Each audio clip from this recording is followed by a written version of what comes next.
السلام علیکم ورحمۃ اللہ وبرکاتہ۔ اللہ تبارک و تعالیٰ ہی مرض دیتا ہے، اللہ تبارک و تعالیٰ ہی شفا دیتا ہے۔ وَإِذَا مَرِضْتُ فَهُوَ يَشْفِينِ، اللہ کہتا ہے کہ میں ہی مرض دیتا ہوں، میں ہی شفا دیتا ہوں۔ اگر کسی کو کینسر ہو جائے تو اس کے لیے جو ہے نسخہ میں لے کر کے آیا ہوں، کتاب میں پڑھ رہا تھا تو میں سوچ رہا تھا کہ عوام تک کس طریقے سے یہ پہنچ جائے یہ نسخہ، تو حضرت مولانا طارق جمیل صاحب نے اپنی کتاب میں لکھا ہے اللہ سے صلح کر لو، کتاب کا نام ہے اللہ سے صلح کر لو۔ تو میں وہ نسخہ دکھانے جا رہا ہوں، بغیر کسی تمہید کے، بغیر کسی اس کے میں نسخہ وہ دکھانے جا رہا ہوں۔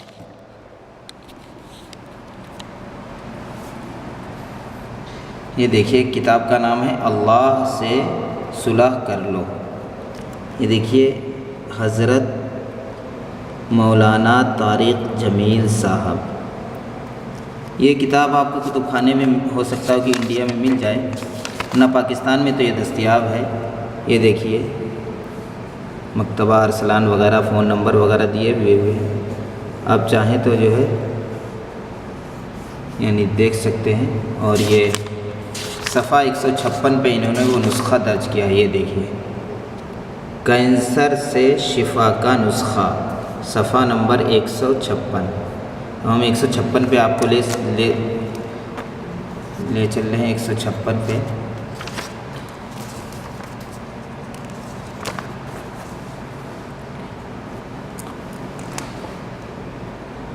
یہ دیکھیے کینسر سے شفا کا نسخہ۔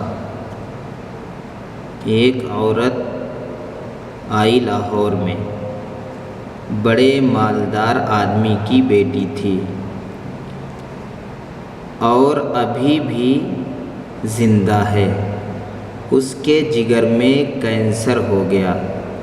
وہاں ایک بزرگ کے پاس گئی کہ میں امریکہ میں علاج کے لیے جا رہی ہوں، آپ میرے لیے دعا کریں۔ انہوں نے اس کو ایک چھوٹی سی دعا دی۔ وہ دعا کیا ہے؟ وہ دعا آپ حضرات دیکھ سکتے ہیں، یہ دعا ہے۔ اب میں اس کو پڑھ کے بتا دیتا ہوں تاکہ غلطی نہ ہو۔ اس کے الفاظ یہ ہیں، یا بدیع العین کے اوپر جو ہے زبر ہے، یا بدیع العجائب بالخیر یا بدیع، یہ پڑھ لیا کرو۔ 1 مہینے تک اس عورت نے یہ وظیفہ پڑھا۔ 1 مہینے کے بعد واپس اسپتال میں چیک کرایا تو ڈاکٹروں نے کہا یہ وہ مریض نہیں ہے جو پہلے ہمارے پاس لایا گیا تھا۔ اللہ مردوں کو زندہ کر سکتا ہے تو ناممکن بیماری کو صحت بھی دے سکتا ہے، کیونکہ اللہ تبارک و تعالیٰ خود قرآن میں فرماتا ہے وَإِذَا مَرِضْتُ فَهُوَ يَشْفِينِ، کہ میں ہی مرض دیتا ہوں، میں ہی شفا دیتا ہوں۔ تو اللہ تبارک و تعالیٰ کے علاوہ اور کوئی کچھ نہیں کر سکتا ہے، کیونکہ پیڑوں کے اندر پھل نہیں پیدا ہوتا، بلکہ اللہ تبارک و تعالیٰ کے امر سے، اللہ کے خزانے سے یہ غلے کا اگنا، یہ بارش کا ہونا، یہ پھلوں کا نکلنا، یہ پھولوں کا نکلنا، یہ سب اللہ کے حکم سے ہوتا ہے۔ اور ہمارا عقیدہ ہے کہ اللہ کے علاوہ اور کچھ کسی سے نہیں ہوتا ہے۔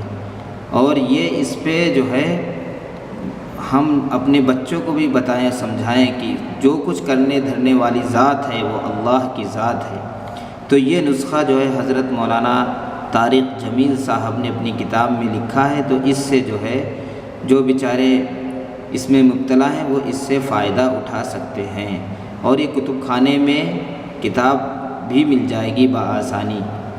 تو اللہ تبارک و تعالیٰ جو ہے کہنے سننے سے زیادہ عمل کی توفیق عطا فرمائے، اور ہمیں بھی دعاؤں میں یاد رکھنا، ہمارے تمام ساتھی اور رشتہ دار اور احباب کو بھی یاد رکھنا۔